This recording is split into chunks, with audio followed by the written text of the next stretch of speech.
commençons par le grand reset vu de Davos par les maîtres du monde et par l'homme des hommes de Davos qui est Klaus Schwab.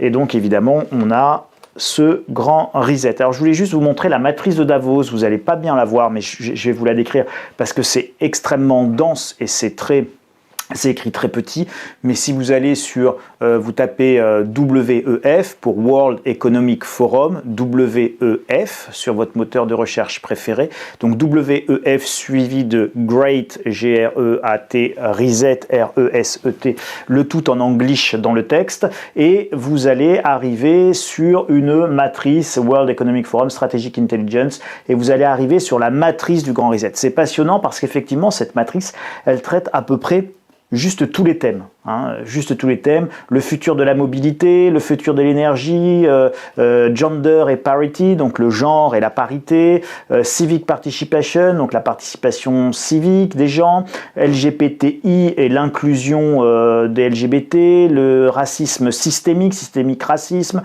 justice and law, justice et loi, human rights, etc., etc. Donc vous retrouvez absolument toutes les thématiques qui sont liées entre elles à travers des métathèmes, et quand vous cliquez, vous allez arriver, quand vous cliquez en fait sur n'importe quel sujet, vous allez arriver sur, par exemple, j'avais cliqué sur gender parity, et donc vous allez arriver sur tous les thèmes de la parité et du genre, etc., qui sont abordés, qui sont connexes à ce grand reset. Et quand vous cliquez, vous avez tous les articles qui est donc un peu l'état de l'art de la pensée sur chaque thématique dans le cadre du grand reset. Et c'est là que vous allez commencer à pouvoir rentrer dans l'étendue des travaux et des échanges intellectuels qui sont faits autour de cette thématique du grand reset et de tous les contributeurs qui peuvent évidemment contribuer à ces articles et à cette thématique. Alors, le dossier spécial du Times, qu'est-ce qu'il nous dit?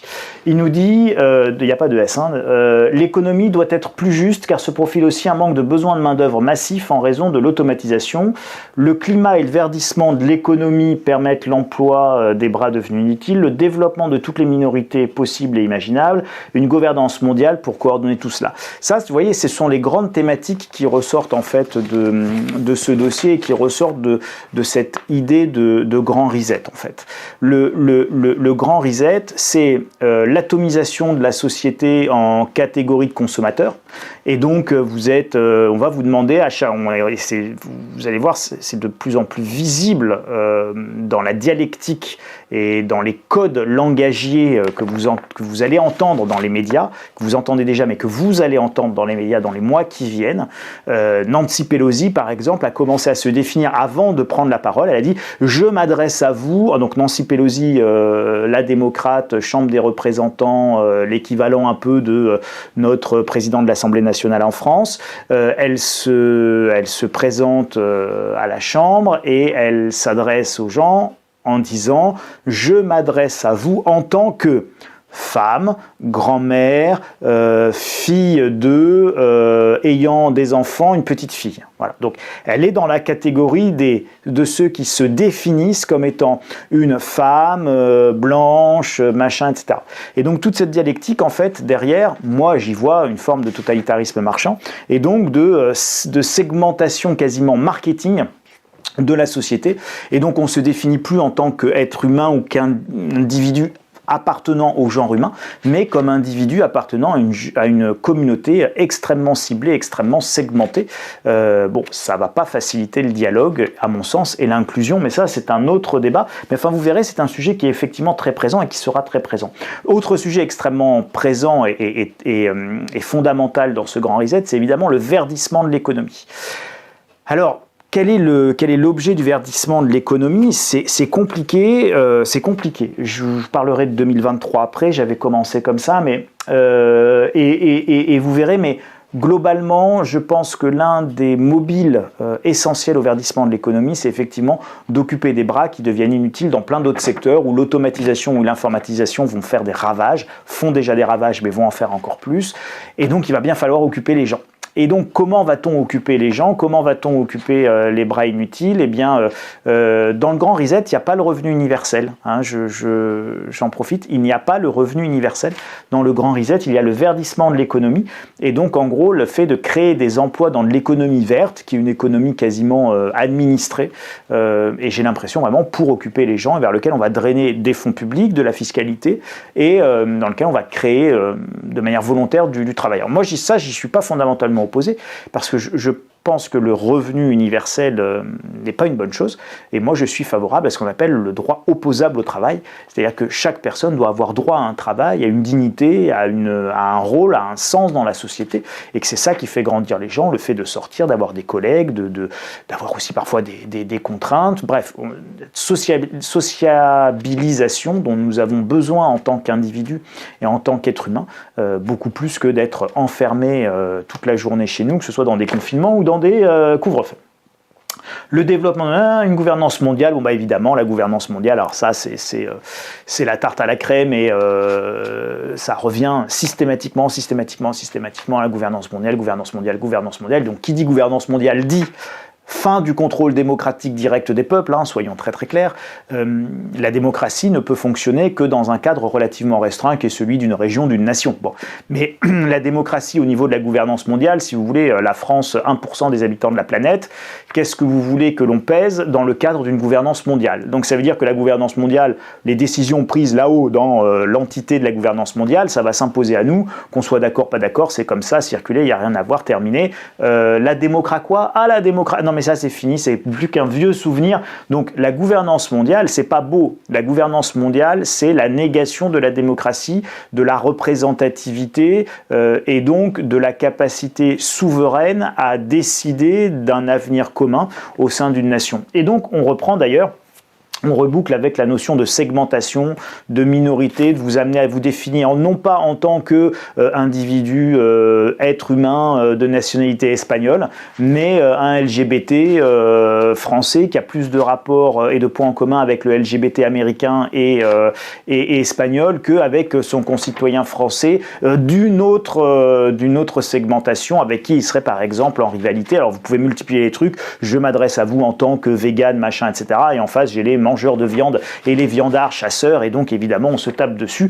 C'est tout, encore une fois, sauf la paix civile et l'harmonie mutuelle, mais en tout cas pour faire émerger la gouvernance mondiale, c'est plutôt pas mal, puisqu'en fait on ne se définit plus en tant que collectivité, en tant que communauté nationale, et donc évidemment ça va changer considérablement la physionomie du monde, et c'est un petit peu ça qui est... C'est un petit peu ça qui ressort, je trouve, de ce genre de dossier et de cette thématique du Grand Reset. Donc, je pense que c'est porteur de grands dangers. Nous sommes en 2023 et la crise est terminée. C'est ce que je vous disais, donc ça c'est l'introduction de ce dossier, c'est une petite fiction, donc les points clés c'est la limitation des dividendes, le sauvetage uniquement des entreprises viables, la sauvegarde de l'emploi, un État entrepreneur avec des partenariats secteur public et privé. Bon, ils ne disent pas les PPP parce qu'en France ça a une très mauvaise connotation, donc on vous parle de partenariat entre le secteur public et la société civile, et évidemment l'adoption d'une nouvelle normalité. Donc je vais vous citer quelques petits passage. Il est devenu évident que de nouvelles politiques étaient nécessaires pour faire face aux risques climatiques. Encourager les prêts verts, renforcer les institutions financières qui s'attaquent aux objectifs sociaux et environnementaux, et interdire les activités du secteur financier qui ne servent pas un objectif public clair. Alors ça c'est remarquable parce qu'en fait l'histoire, c'est que nous sommes en 2023 et voici comment nous avons redressé l'économie mondiale après une pandémie et après une épidémie, des fermetures, des confinements, des couvre-feux et tout ce que nous sommes en train de vivre actuellement. Et donc on vous parle de climat en fait. Voilà. Donc ça n'a évidemment rien à voir avec le fromage, mais c'est pas grave, c'est la lubie, c'est le climat, parce que le climat est évidemment, avec la pandémie, la justification à beaucoup de choses. Fin 2020, cet ambitieux plan de relance, par exemple, a permis à l'euro de se stabiliser et à inaugurer une nouvelle renaissance européenne, les citoyens contribuant à définir l'agenda, donc c'est extraordinaire. On nous demanderait notre avis. On ferait encore des trucs participation citoyenne avec évidemment des gens tirés au sort, c'est vachement démago. Puis bon, on leur fait voter ce qu'on veut à ces gens-là, on les manipule, on les prend en main, voilà. Donc on leur met des experts, on leur montre à quel point ils sont très très très mauvais, très très très nuls. Bon, bref, c'est absolument pas un danger, c'est absolument pas citoyen. D'ailleurs, ils tirent au sort, ils vont pas chercher des gens qui seraient capables de leur apporter la contradiction. On est quelques blogueurs, si on était et quelques youtubeurs, si on était invités dans ce genre de truc, je peux vous assurer qu'on leur apporterait une véritable contradiction et que ça se passerait certainement pas de la même manière. Des mesures écologiques en faveur, des mesures écologiques en faveur du lien social. Voilà, c'est super socialo, hein. C'est génial. On est tous pour. Hein. C'est les oiseaux chantent, tout le monde il est gentil, tout le monde il est sympa. On fait un monde meilleur. À l'élection de Biden, elle change tout. Les États-Unis ont commencé à changer leur approche après le 3 novembre, lorsque Joe Biden, voilà, donc il va revenir dans les accords de Paris. La gouvernance mondiale, bref, le libre-échange à nouveau, etc., etc. Je vous rappelle quand même que parler de climat et d'écologie, quand on fait venir ces avocats du Pérou et tous ces trucs de Chine qui font des millions de kilomètres pour pouvoir arriver chez vous, c'est tout sauf écolo. Et quand on se fait livrer par Amazon 4 colis la même journée et qu'on a 8 livreurs différents, je sais, ça fait 2 livreurs par colis, mais c'est fait exprès, on est tout sauf dans l'écologie, mais ça, c'est pas grave. Ça, c'est de la bonne dépense énergétique. Donc voilà, prière de trier vos poubelles et de payer plus cher vos poubelles, mais en revanche, continuez à commander sur Amazon, à faire venir de Chine et à bouffer de l'avocat du Pérou. Donc assez paradoxale conception tout de même de l'écologie. Impact sur l'industrie pharmaceutique, donc les grands laboratoires pharmaceutiques qui sont devenir gentils, ils ne pouvaient plus faire payer les médicaments ou les vaccins comme elles le souhaitaient, ces grandes entreprises pharmaceutiques. Les gouvernements ont rendu obligatoire la fixation de prix reflétant l'importante contribution publique à leur recherche et développement, blablabla. Tout le monde il est beau, tout le monde il est gentil, tout le monde il a le droit de se soigner. Les nouvelles modalités d'aide économique et les contreparties, alors ça c'est intéressant, les gouvernements par exemple étaient également soucieux d'éviter le risque moral de soutenir des entreprises non viables. Ainsi, le secteur américain du schiste, qui n'était pas rentable avant la crise, a été en grande partie laissé à l'abandon et les travailleurs ont été recyclés pour l'industrie solaire du bassin permien en pleine croissance. Donc là, en fait, on est en train de vous dire quand même qu'on va sauver les entreprises, mais enfin que celles qui sont viables, qu'il va y avoir un grand nettoyage et que si on ne vous considère pas viable, vous n'aurez pas de fonds publics. Et puis de toute manière, les gens, on les recyclera un peu là où on peut, et idéalement, on va vous faire casser des cailloux, construire des pistes cyclables, etc. Au niveau national, régional et supranational, d'ambitieux programmes de Green New Deal, donc New Deal, un nouveau contrat vert, ont été mis en place, combinant des programmes de garantie de l'emploi et une stratégie industrielle ciblée. Impact vert et sain, le concept d'infrastructure sociale, et ça j'adore, une stratégie de mobilité future, c'est mon passage préféré, et créer une plateforme ambitieuse pour les transports publics. Waouh! On va avoir des nouveaux trains, des trucs à la Elon Musk, SpaceX, mais avec le train qui dans le tube, machin, des navettes spatiales. Non. Vous allez avoir des pistes cyclables et les sentiers piétonniers et de nouvelles façons de stimuler un mode de vie sain. Alors les cocos, je vous annonce que selon le Grand Reset, la bagnole, c'est terminé. Au mieux, vous aurez un vélo, peut-être à assistance électrique. Sinon, vous aurez un truc vieux comme le monde qui s'appelle vos deux pieds pour marcher. Voilà, c'est donc un mode de vie sain. Et d'ailleurs, c'est assez marrant, quand vous regardez les images à Paris, il y a de moins en moins de vieux, de claudicants, de clopin-clopants. Hein. Donc on vous parle de l'accessibilité, du handicap, etc. Mais enfin, quand vous vivez à Paris sans voiture, avec des transports en commun compliqués et que vous vous déplacez qu'en trottinette, ça laisse pas forcément beaucoup de place à ceux qui ne peuvent pas forcément se déplacer en trottinette ou en vélo. Et donc on exclut les vieux, les malades, les familles, les enfants, etc., etc. 2023, une nouvelle normalité prise en compte de l'intérêt public par les acteurs privés. Le monde a adopté une nouvelle... nous sommes donc ici en 2023, les mêmes personnes, mais dans une société différente. La Covid-19 nous a convaincus que nous ne pouvions pas revenir à la normale. Le monde a adopté une nouvelle normalité qui garantit que les collaborations public-privé sont motivés par l'intérêt public et non par le profit privé. Waouh, génial, c'est trop beau. On a un capitalisme maintenant qui valorise toutes les parties prenantes. La pandémie de Covid-19 nous a tant pris, en vies perdues et en moyens de subsistance brisés. Mais elle nous a également donné l'occasion de remodeler notre économie mondiale et nous avons surmonté notre douleur et notre traumatisme pour nous unir et saisir l'occasion pour assurer un avenir meilleur à tous. Et c'était la seule chose à faire. Qu'est-ce que c'est beau, j'en tremble encore, j'en ai presque les larmes aux yeux, vous les voyez pas poindre parce que j'arrive pas à me forcer, mais vous voyez l'idée. On peut pas être contre, c'est larmoyant à souhait, c'est beau, c'est mignon, c'est cucugnorgnant, c'est plein de beaux sentiments, mais en fait vous allez vous faire enfler.